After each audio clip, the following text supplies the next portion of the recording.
Brian and Kenzie in the morning.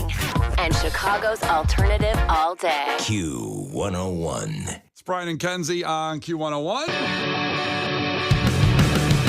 Ahoy! Let's go! We're waking up Chicago. Turn up the radio. It's time to start the show. On Q101 with the morning crew.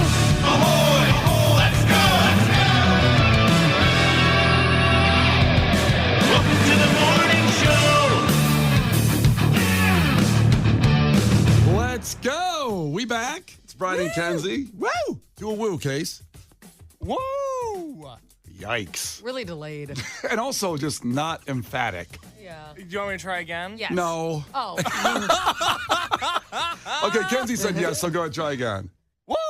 A little better. A little better, a little Ric Flair-ish, a little bit. A little like- bit. Yeah. Brian, I have a question right off the bat. Okay. Since we weren't here yesterday, and we've been so well behaved, and Limp Bizkit was in town over the weekend, can we please do the break stuff intro? Oh. It'd be so nice. We weren't here on a Monday. It's Tuesday. We're live. Let's do a little Limp Going Bizkit. up on a Tuesday. Do the song. We're Kenzie's gonna going run up on a Tuesday. Period. All right, here we go. Let's feel it. Let's go. It's just one of those days where you don't want to wake up. Everybody sucks. You don't really know why, but you want to justify ripping someone's head off. No human contact, and if you interact, your life is on contract. Your best bet is to stay away, mother. It's just one of those days. It's all about the he says, she says bullshit. I think you better quit, let it slip, or you'll be leaving with a fat lip. Boom. Okay, you're right, Case. That was a good call. And also, I see a lot of the texts coming in from Midlothian. I see one for sure. That is Marty checking in from Midlothian. So thank you. Appreciate you. To not, Case, thanks for reminding me to play that. For sure. That I do what I can. You do a lot. You're good. I do what I can. Welcome You're fine. back, guys. Well, listen, yeah, we were off. Took a little vacay. Kind of. kind of. Everyone here tried. Isn't it funny? Like, we don't, believe it or not, we haven't taken many vacation days this year. Like a couple, like 4 or 5. Because people confuse corporate holidays with actual just flat out vacation days. So Yeah. besides corporate holidays, Right. we have not taken many a vacation Something days. like 5, I think, of the whole year. So, and listen, we appreciate people that don't get enough, and you should have more. Everybody should have more vacation days. We should barely work. Anybody. What is life? So, both me and Kenzie had the Friday debacle. Well, I was actually flying Friday, and boy, that didn't happen. Thanks to Case, the producer, for alerting me. Case sent me a text at 5 in the morning. You might not. Okay, good news, bad news. You get these texts from Case with no emojis, by the way, to lighten things up ever. So let me know. There's something going on in the world right now. I know you're waking up and you're going to fly, and I don't need to get in the long story of it, but we didn't get out. We were supposed to go to Nashville to visit my mom, and it didn't happen. And a lot of people said you could drive, and I go, I know I can drive. I've done the drive, but it was too late by the time we got the information that we couldn't fly. So it was messed up. And, I didn't get really angry until Yes. I am unusually angry at the city of Dayton, Ohio right now. Really? Yes, because You weren't even there. first off, I was born in Ohio, and I'm proud of the state I grew up in and Ohioans, and I'm all good with it. You're proud of Ohio? I was born. Settle down, Case, where my mom's from. Actually, fun fact, Brian and my mom are from the same pretty decently small town, Toledo, Ohio. Damn straight. Listen, I'm not gonna listen. I was born there. I was bred there. Yikes. But we're sitting there in our flight to Nashville, a more popular target than Dayton, Ohio, right? Why? Thank you, Kenzie. All right, go off, King. What's up? So I try to support you. What do you want me to do? So I'm at O'Hare trying to get our gate set up with all that crowd. What's it called again? Crowdsource? CrowdStrike's a video game. I'm sorry. I think What's crowdsource? whatever What do you mean? whatever the thing that crashed that caused all the airlines not to fly Monday. I thought it was Microsoft. Well, No. So wasn't it Microsoft? no, because it's their company. I think they're a third party. They kept saying that. Yeah, I bet they were like, well, it's not really us. Yes, it is. It was CrowdStrike. It was CrowdStrike. CrowdStrike. Oh, I thought CrowdStrike was a video game. It was- I think it's both. yeah. I think a video gamer hacked it. That's what you're thinking of. And ruined everyone's life. So our gate, was supposed to be Nashville, and then finally they say your flight's canceled through the app. And so I walk back to the gate, and I go, well, there's people getting on that plane. Where are they going? And she goes, Dayton, Ohio. That's tough. And I said, No one's in a hurry to get there. That's not fair. again, I'm proud of my heritage of Ohio, but I've been to Dayton. No one wants to go to Dayton, Ohio, unless you're going home there and you can't get out, you know? And I literally said that to her. I go, wait, so Dayton's more important than Nashville?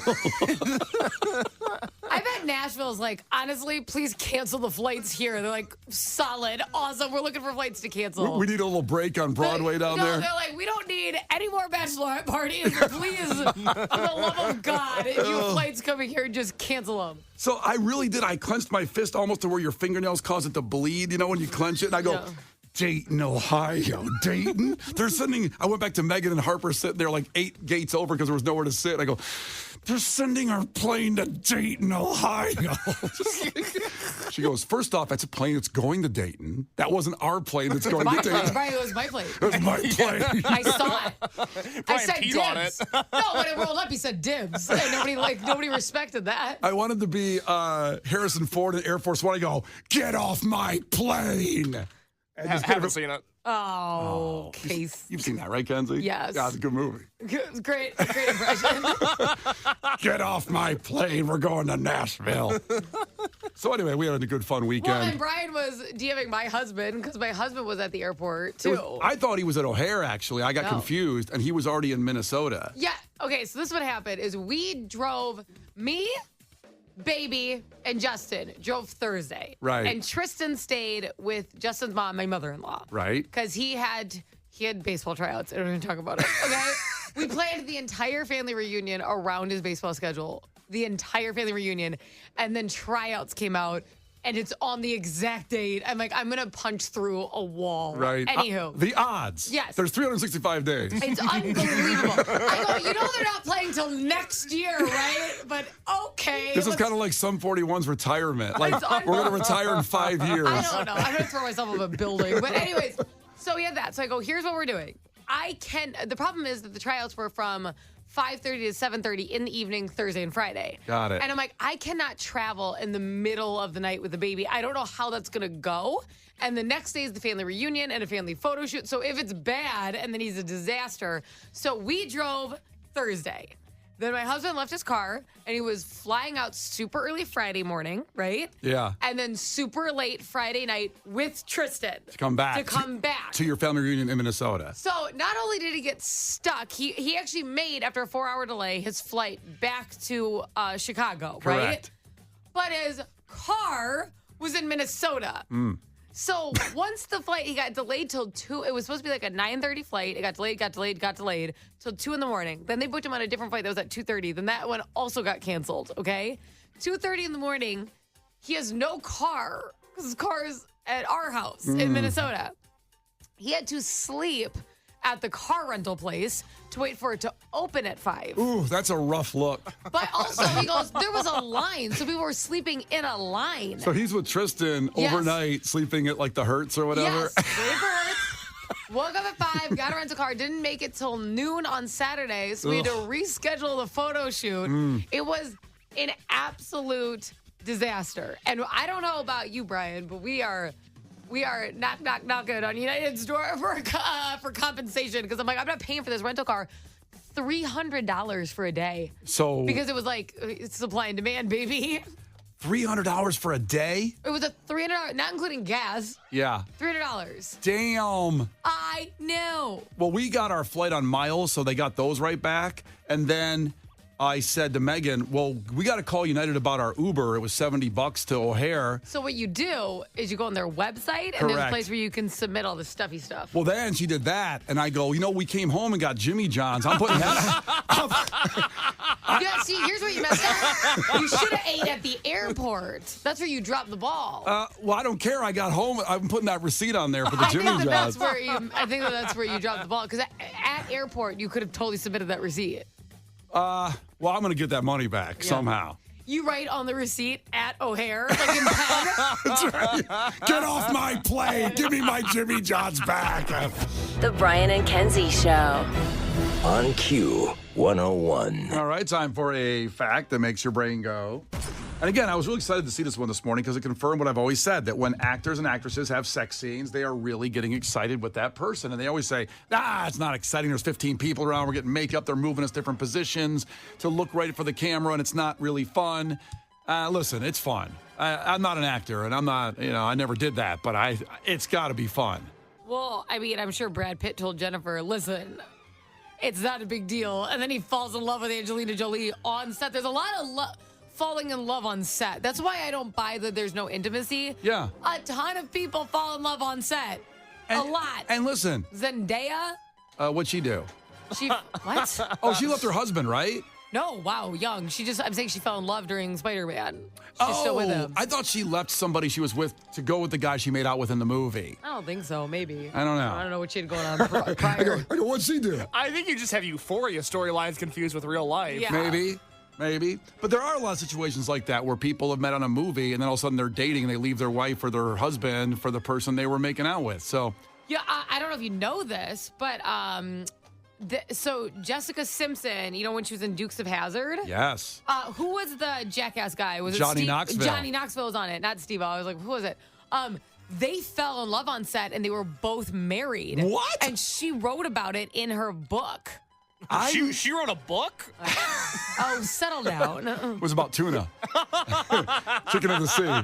So they fell in love on set of Dukes of Hazzard. But they didn't break up with their significant others. No, but they were both in love with each other. They've talked about it. Wow. Isn't that weird? Well, she looked fantastic as Daisy Duke in the Dukes of Hazzard movie. Well, yeah, but that's not the point. You understand where Johnny Knoxville is coming from.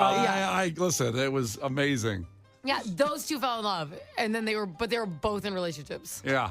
Well, married is even more than a relationship. Like Yeah, it's real. that's a tough one, isn't it? Jeez. I never heard that story. Wow, that's amazing. Well, here's what they do. They have people on set called an intimacy manager. An intimacy manager. A coordinator, if you will, that when people Sounds like a job you would want. Oh. Well, Could you imagine your beacon of safety is Brian?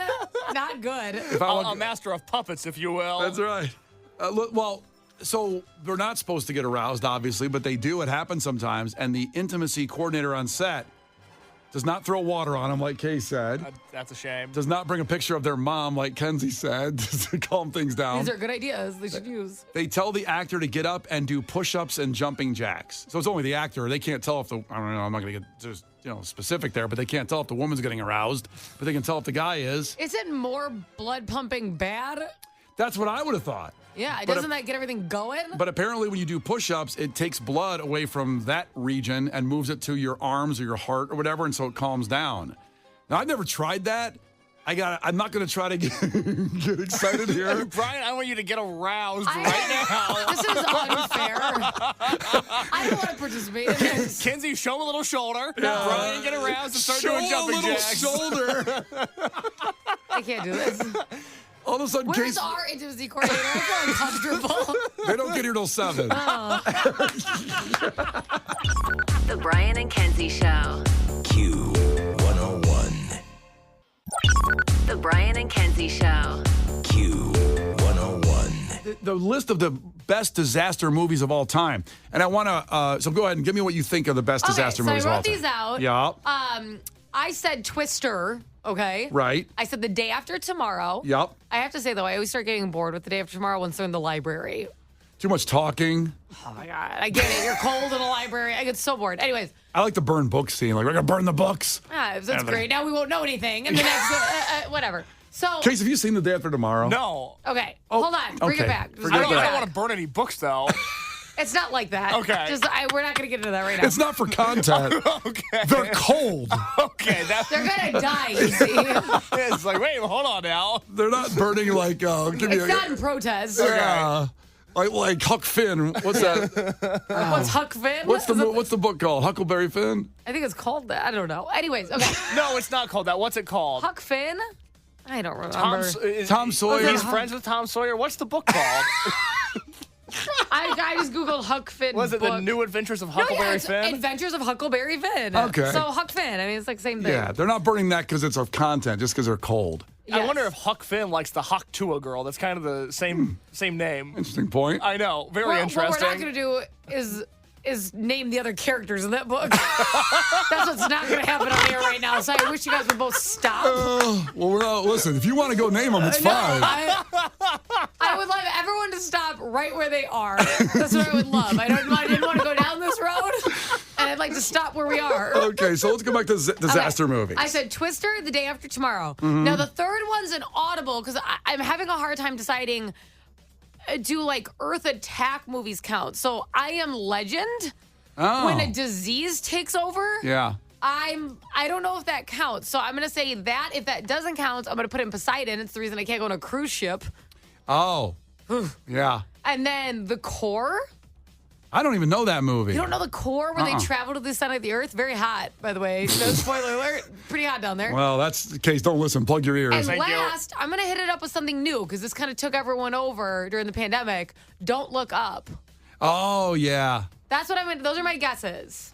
Did you see Don't Look Up? Did you watch it then? Yes. What'd you think of it? I don't know. Less interesting than I thought it was going to be. Me too. I didn't love it. And I love disaster movies. I love space movies. Yeah. And I don't know. I don't know. I was like, it seems unrealistic, but then every day I read an article that a meteor is coming towards the Earth and I don't pay attention to it, so I'm like, maybe it's realistic. And they always say, we really don't have a plan. Like, we have no way to stop a meteor or a comet coming here. They think we're going to launch a bunch of nuclear missiles. Well, as I did in the movie, it didn't work, and they say it won't work in real life either. So I don't know. We'll see. Okay, so I guess we'll find out. We will eventually. Here we go. The top disaster movies of all time. Then there's 11 in this list. I'll go through them quickly. And you didn't say 2012, right? I did not. That's in there. That's with John Cusack. I find that hard to believe that's even in the top 10. I mean, it's okay. It's fun, but it's like, I don't know. It's cheesy. Daylight came out in 1996. I don't know that movie. Me either. Case? No, I don't know Daylight. Okay. The Day After Tomorrow. 20-year anniversary was a few weeks ago. That is 9. So you said that movie. That's in there. Again, a little cheesy, but also the effects are worth it. It's cool. It's fun. Little ride. The Wave in 2015. That came out. I don't know that movie. The Wave. I'm guessing it's about like a tsunami. It's about a landslide, I guess. A Norwegian geologist. Well, that seems improperly named. I don't know. Maybe a wave of land, a massive landslide. Oh, it causes a 250-foot tidal wave, the landslide does. That makes more sense. That's pretty high. That's not good. Don't Look Up is 7, what you said, in 2021. I'm doing pretty good so far. Okay, Yeah, but I didn't love that movie. Me either. So but now, a lot of people watched it. It's numbers. Doesn't mean it was the best. I guess. Okay, so everybody should know all the next 6 now pretty good. Deep Impact, 1998. Oh, yes. Now, I'll tell you what was 5, and it relates to it, same year, Armageddon, which was the bigger movie, which was Bruce Willis and going up there. And the very funny commentary of Ben Affleck has on YouTube of saying, why did they try to teach drillers to be astronauts instead of teach astronauts how to drill? It's got to be easier to drill a hole than become an astronaut. Obviously not. I'm sure they did the research. And then at the end, well, again, Case hasn't seen Armageddon? No. Oh, my God.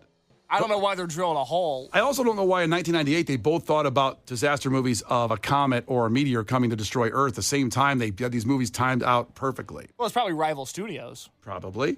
Maybe they found out they're making one about a comet, so we got to make one about a comet. It's like something that would happen in Entourage. Very much so. So the top 4 here. Number 4 is Twisters. That's in the theater right now. Oh, the current Twisters. It made number 4. That's how crazy this movie in the theaters right now is. We should get Jake on and talk about, he's probably seen it already and talked to the actors. We should get him on to talk about the movie and see if it's worth it. I will reach out to him. Then number 3 is Twister. So Twisters is 4. The original Twister that Case saw and reviewed last week is 3. So 3 of the ones I've picked have so far been on the list. I'm feeling good. You're doing pretty good. Okay.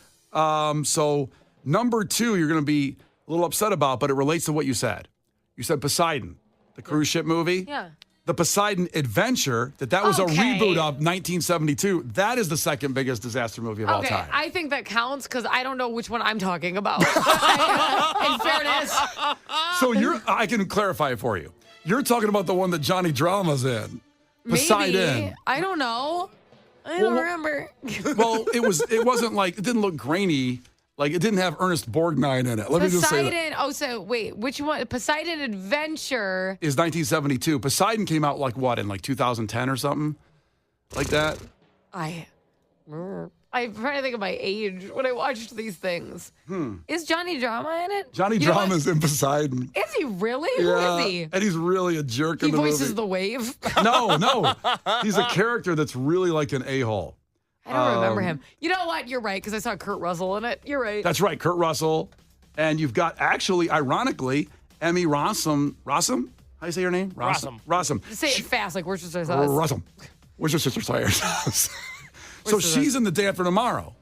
Oh, wow. You don't want to be around her. Yeah, she's in She that. has a bunch of bad luck. So she didn't make 2 because it's Poseidon Adventure, but you wanted Poseidon, and I see what you're saying there. I think it counts. Yeah. And the number 1 disaster movie of all time. Again, it's an oldie. So I don't know what you had left on your list there, Kenzie. I can't remember. The ones that have not placed yet were, because I didn't know if it counted, is, I said The Core. Yeah. And then I said I Am Legend, because it was like a medical Disease. thing. I don't know if that counts. It should, but it doesn't. It doesn't. The Towering Inferno, which is about a high rise that catches on fire back in the 70s. I don't know that movie. That's number 1? Yeah, you should go. You know what's funny? It's got O.J. Simpson in it. Oh. Now, he didn't start the fire that killed everybody, I swear. Yeah, I bet he didn't. What's funny is he's kind of like a... He gets away with everything. He's like a doorman on this building that's 150 stories. And he goes and tries to, he knows everybody where everybody lives and knocks on their doors to save them. I love that. And it's always the hot chicks. So it's like, I think he kind of led to what was going to happen. But OJ, was he still playing football in 1974? I think so. I mean, so he made a movie. Well, yeah, he was O.J. Simpson. He was busy. He was like LeBron at the time. He was really good at LeBron multitasking. was in Space Jam while he was playing basketball. Yeah, same with Jordan. Someone said Ice Age as a guest. That's awesome. So he was. I suppose that's correct. So O.J. Simpson was playing for the Bills when he made The Towering Inferno. Yeah, so Towering Inferno came out in 1974. Yeah. So let's assume it was filmed in 1973. Okay. Do you know who the NFL MVP was in 1973? I guess it's O.J. Simpson. It was O.J. Simpson. Boy, that guy can multitask. God, he's unbelievable. I mean, he's dead and he's a murderer, but a complicated legacy nonetheless. The Brian and Kenzie Show. On Q101. The Brian and Kenzie Show. On Q101. It's Brian and Kenzie on Q101. And listen, us here at Q101, we pride ourselves on being better than anybody else in town. This might sound like this kind of music needed this for this. Dun, dun, dun, dun. We're better than anybody, I think, at giving you free experiences. And I really believe that's not me trying to flex or rip on any other radio stations. I just think we give you things that no one else gives you. And we're proud of that because we have so many people behind the scenes here that work really hard on making those things happen and be a real enjoyable experience. And one of those things is the lounge performances we have here. Yes. Yesterday, first off, the last 2 months have been pretty epic. We had, besides the bands at the top of my head of big ones, we had Shinedown, we had Papa Roach, and yesterday we had 311 come in. And we all know how I feel about 311. They're going to play my funeral. I love 311 to death. I've seen them about 13 times, and they just make me happy. Everything about them. And they always deliver. I love their music. And they've been together now, the longest American band with the same original lineup ever. There's no other band. Oh, wow. I didn't know that. Yeah, like 36 years they've been together. It's unbelievable to say that out loud. It's just crazy. But yesterday's lounge. So they come in, and a lot of bands, when they come on our lounge, it's an intimate setting. You can see this all at Q101.com, all of our socials. You can see the video. You know, you win your way in. And the lounge holds, I think, max 60 people. And they brought their entire stage rig that they played the Salt Shed with to our lounge yesterday. I walk in with my wife. I came back in to watch the 311 later in the day. It was at noon. And the walls were shaking in the building. And I said, what's going on? And I walked, there's road cases all the way down our hallway. And I've never, ever in my whole time here of 12 years at Q101 seen a band come in with their full gear. And a lot of times they'll play electric, but not like this. Can I ask you a question? And you may not know the answer to it. Okay. But I try to prep you so you don't like mess up on air. But We do this really cool thing at Q101. It's called artist interpretation. And every time an artist plays in our lounge, Yes. they're required to do a cover song, their version of an iconic song. They can pick whatever they want. And it has led to some of the coolest renditions of songs ever. Did they do their artist interpretation, and what was it? I couldn't hear from the sound check, so I don't know if they did. Case, do you know that by chance? I'm working on getting that information. Because I am dying to hear it because I know theirs would be so kick-ass with that equipment.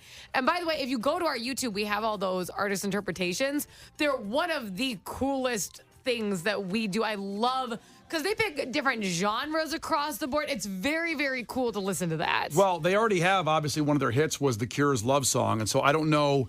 To be honest, I didn't know at that time if they had did it or not. So Case will find out for me for sure. I have information. Okay, go What ahead. is it? 311 did not do a cover yesterday, but that's okay because they still played all of their hits in our lounge. Yes, including their new one, You're Gonna Get It, which is amazing. We're playing that on Q101. And besides the classics, which they played, Beautiful Disaster, Down, and Amber. Kenzie, you would have loved it. I know you were driving back from Minnesota at the time. I promise you would have rather been here. I know.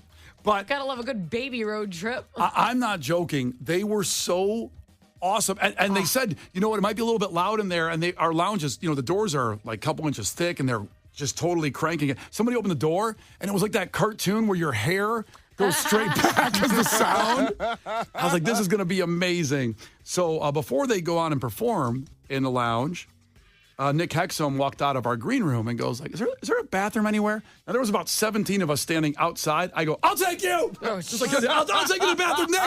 Come here. I'll take you to the bathroom, Nick. I think he just wanted you to point. I really don't think he wanted to go to the bathroom with you. And I took him out to the bathroom because he needed a card to get out to our bathroom. It's all secure here.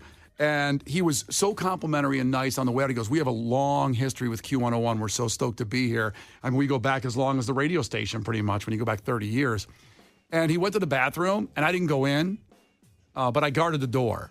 Oh, good. Well, your security. I was, and somebody came, wanted to go in the bathroom. I go, you can't go in there. Nick Hexum's Punched in him there. in the face, one of our listeners. Not one of our listeners. He spit on him? It was one of our salespeople, and I go, you can't go in there. Nick Hexum's in there. He goes, like, well, I got to go to the bathroom. I go, you can't go to the bathroom until Nick Hexum comes out. That's like Secret Service all of a sudden. I do a better job than Unfortunately- Secret Service, I'll tell you that much. Damn straight. Unfortunately, our bathrooms have 2 entrances, so they just walked around. You don't think I'm fast enough to get the other exit before someone gets in there? You wouldn't run for anything. No. Oh, and then just again, they played and they crushed it so well. And you can see that video and all the audio at Q101.com, all of our socials. One of the best lounges ever, without question. And let's play some 311 right now with Brian and Kenzie on Q101. Brian and Kenzie in the morning. And Chicago's alternative all day. Q101.